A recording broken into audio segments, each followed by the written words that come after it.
ਸਾਹਿਬ ਜੀ ਸਾਡੇ हरिमंदर साहब की मूर्ति 90 दिनों में रोग को उतार करके पूरा बाहर करके दे देंगे। 90 दिनों के बाद आपने वही चीजें घर पे जाकर के फॉलो वो है माधव बाग, क्योंकि मेरा बीच वाला नाम जो है वो मेरे से बहुत बड़ा है और उसी नाम को सलाम करके ये ऑर्गेनाइजेशन मैंने शुरुआत की थी। तो इस ऑर्गेनाइजेशन को कई बार मुझे लोग पूछते हैं कि आप तो हम सलाम करते हैं। Thank you so much sir for welcome. So इसके बाद अब मैं रिक्वेस्ट करूंगी नेतृत्व में माधव बाग ने अब तक उनके 360 भारत ही नहीं बल्कि पूरे विश्व को हृदय रोग से मुक्त करेंगी। माननीय युवराज नैयर सर को और हमारे प्रिय मैम को कि वो रोहित सर। तो सर माधव बाग में आपने बोला कि उपचार किए जाते हैं, सो जितनी भी बीमारी के उपचार किए जाते हैं भी वक्त लगेगा वो ज्यादा से ज्यादा 2 से 3 महीनों का लगेगा, क्योंकि अगर आप ये हमको मदद करना चालू कर देते हो। क्या उद्देश्य था आज के सेमिनार का?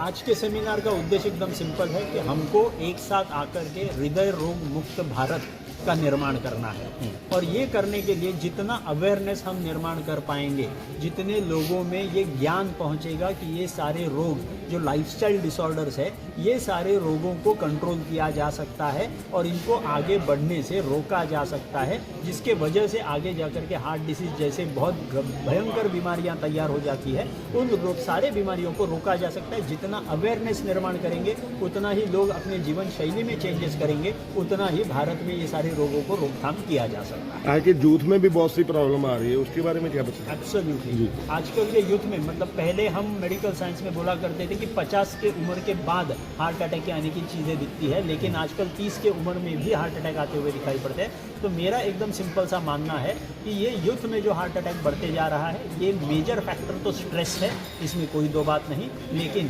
स्ट्रेस के होने के साथ अगर हम कसरत नहीं करते हैं, एक्सरसाइज नहीं करते, तो हार्ट में जो नॉर्मली कोलैटरल्स निर्माण होते हैं, नई खून की नलियाँ निर्माण होती है, वो रह जाती है, वो निर्माण नहीं होती है। तो जब भी कभी हार्ट पे हमला होगा तो वो हार्ट उसके खिलाफ लड़ नहीं पाएगा and that leads to death in heart attack. लेकिन ये सारे यूथ को मैं एक ही चीज़ बताना चाहूँगा, जितने मैदान में जाकर के गेम्स खेल ज़्यादा खेल पाए, जितना अच्छी सादी एक्सरसाइज कर पाए, जितना स्ट्रेस कम ले पाए और खाने पीने में थोड़ा सा कंट्रोल रख पाए, तो ये हार्ट अटैक से बचा जा सकता है। आजकल बीमारियां जैसे जैसे बढ़ रही हैं उतना ही हॉस्पिटल का बिल भी बड़ा होता जा रहा है, कैसे बचा जाए? 100% बचा सकता है कि पूरे दुनिया में अगर ये 3 चीज़ें, जैसे सबसे पहला खान पान पे कंट्रोल, सेकंड एक्सरसाइज पे अच्छी तरह से निगरानी and third is going to be stress management, ये 3 चीज़ किए जाए तो जन्म भर में डॉक्टर का चेहरा भी देखने की जरूरत नहीं पड़ेगी, बिल तो दूर की बात है। सर जैसे नवरात्रि के टाइम पे माधव बाग का क्या योगदान है, कैसे है?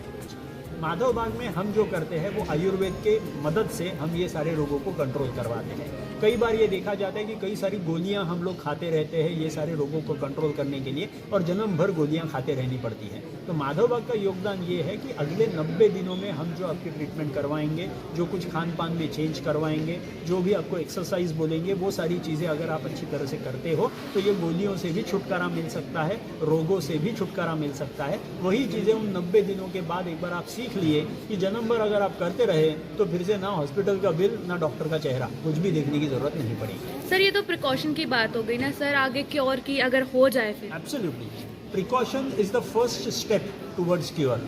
मैंने प्रिकॉशन को ही अगर लंबा कर दिया, अगर I carry this tenure of precaution for 100 years, that would be cure. So precaution और क्योर में सिर्फ इंटेंशन का फर्क है। हम इंटेंशनली अगर प्रिकॉशन करेंगे तो क्योर अपने आप। अच्छी और हेल्दी डाइट को डिफाइन कर पाएंगे तो क्या, कैसे हेल्दी डाइट होगी? हेल्दी डाइट वो होती है जो कैलोरीज में साधारण 1200 से 1500 कैलोरी के अंदर होती है, पहली चीज़। उन 1500 कैलोरीज में अगर देखेंगे तो कार्बोहाइड्रेट का प्रमाण जो होता है वो 30% से कम होना चाहिए, फैट का परसेंटेज साधारण 20% से कम होना ताकि चाहिए माने परसेंटेज में। सो 30% से कम कार्बोहाइड्रेट होना चाहिए, 20% से कम फैट होना चाहिए, और बाकी जो भी बचता है वो प्रोटीन्स का जितना खाना खा पाएंगे उतना वो कैलोरी में सबसे बेस्ट होगा। और दो ही चीज़, एक सबसे मतलब कैलोरीज का प्रमाण, और दूसरी चीज़ कि बार बार जो हम लोग खाना खाते रहते हैं वो खाने की ज़रूरत नहीं। भूख को अच्छी तरह से निर्माण होने दो, उतने जो अंदर स्राव होते हैं, जो उस भूख से खाए हुए चीज़ों को हम पचाने वाले हैं, डाइजेस्ट करने वाले हैं, उन स्राव को अच्छी तरह से आने दो, तो ही खाना अच्छी तरह से डाइजेस्ट खाना होगा। खाने का टाइमिंग कितना इम्पोर्टेंट है? बहुत इम्पोर्टेंट है। अगर सूरज जब हमारे सिर के ऊपर होता है तभी हमारी डाइजेस्टिफायर सबसे स्ट्रांग होती है, तभी हमने 12 से 2 के बीच में अगर दोपहर का खाना और रात का खाना 8 से 10 के बीच में अगर खा लेते हैं तो अपना काम सिंपल। डॉक्टर की टाइमिंग और ये ड्रेस क्या आएंगे? डॉक्टर की टाइमिंग सुबह 10 से लेकर के शाम को 7 बजे तक ये सारे टाइमिंग्स होंगे। और एड्रेस अपना एबी कॉम्प्लेक्स जो है, एबी कॉम्प्लेक्स में आपको ये अपना माधव बाग का क्लिनिक मिलेगा। आप गूगल पे जाकर के भी चेक कर सकते हो, टाइमिंग, फ़ोन नंबर, सारी चीज़ें वहाँ पे। बहुत बहुत धन्यवाद आप। Thank you. Bagh Amritsar clinic कार्यरत ਹਾਂ ਤੇ ਸਾਡੇ ਮਾਧਵ ਬਾਗ ਕਲੀਨਿਕ ਵਿੱਚ ਹਾਰਟ, BP, ਸ਼ੂਗਰ, ਥਾਇਰਾਇਡ, ਮੋਟਾਪਾ, ਇਹ ਸਭ ਬਿਮਾਰੀਆਂ ਦਾ ਇਲਾਜ ਸਾਡੇ ਮਾਧਵ ਬਾਗ ਕਲੀਨਿਕ ਵਿੱਚ ਕਰਾਇਆ ਜਾਂਦਾ ਹੈ। ਸਾਡਾ ਮਾਧਵ ਬਾਗ ਕਲੀਨਿਕ ਜਿਹੜਾ ਹੈ ਮੇਨ ਮਜੀਠਾ ਰੋਡ ਤੇ ਸਿਚੁਏਟਡ ਹੈ, ਨੀਅਰ ਗੁਰਦੁਆਰਾ ਹਰਰਾਏ ਸਾਹਿਬ, ਤੇ ਤੁਸੀਂ ਉੱਥੇ ਵਿਜ਼ਿਟ ਕਰ ਸਕਦੇ ਹੋ। ਜੇ ਤੁਹਾਨੂੰ BP, ਸ਼ੂਗਰ, ਥਾਇਰਾਇਡ ਤੇ ਹਾਰਟ ਦੇ ਰਿਲੇਟਡ ਕੋਈ ਪ੍ਰੋਬਲਮ ਹੈ ਤੇ ਤੁਸੀਂ ਜ਼ਰੂਰ ਉੱਥੇ ਵਿਜ਼ਿਟ ਕਰੋ ਤੇ ਆਪਣੀ ਜਿਹੜੀ ਪ੍ਰੋਬਲਮ ਹੈ ਉਹਨੂੰ ਨॉन सर्जिकल तरीके नाल उस चीज़ का इलाज होते तुसी प्राप्त करो। ठीक है। बहुत ही यादगार लम्हे अमृतसर की इस पावन पवित्र धरती के लिए यहाँ पर पहुंचे हुए हैं MD and founder of which किन्ने ही पैगाम रह जाते ने, भुल जाती है पहली मुलाकात अक्सर सब नू, पर याद सब नू आखिरी सलाम रह जाते ने। सो बहुत वधिया एक खूबसूरत पेंट दरबार साहिब जी साडे हरिमंदर साहिब की मूर्ति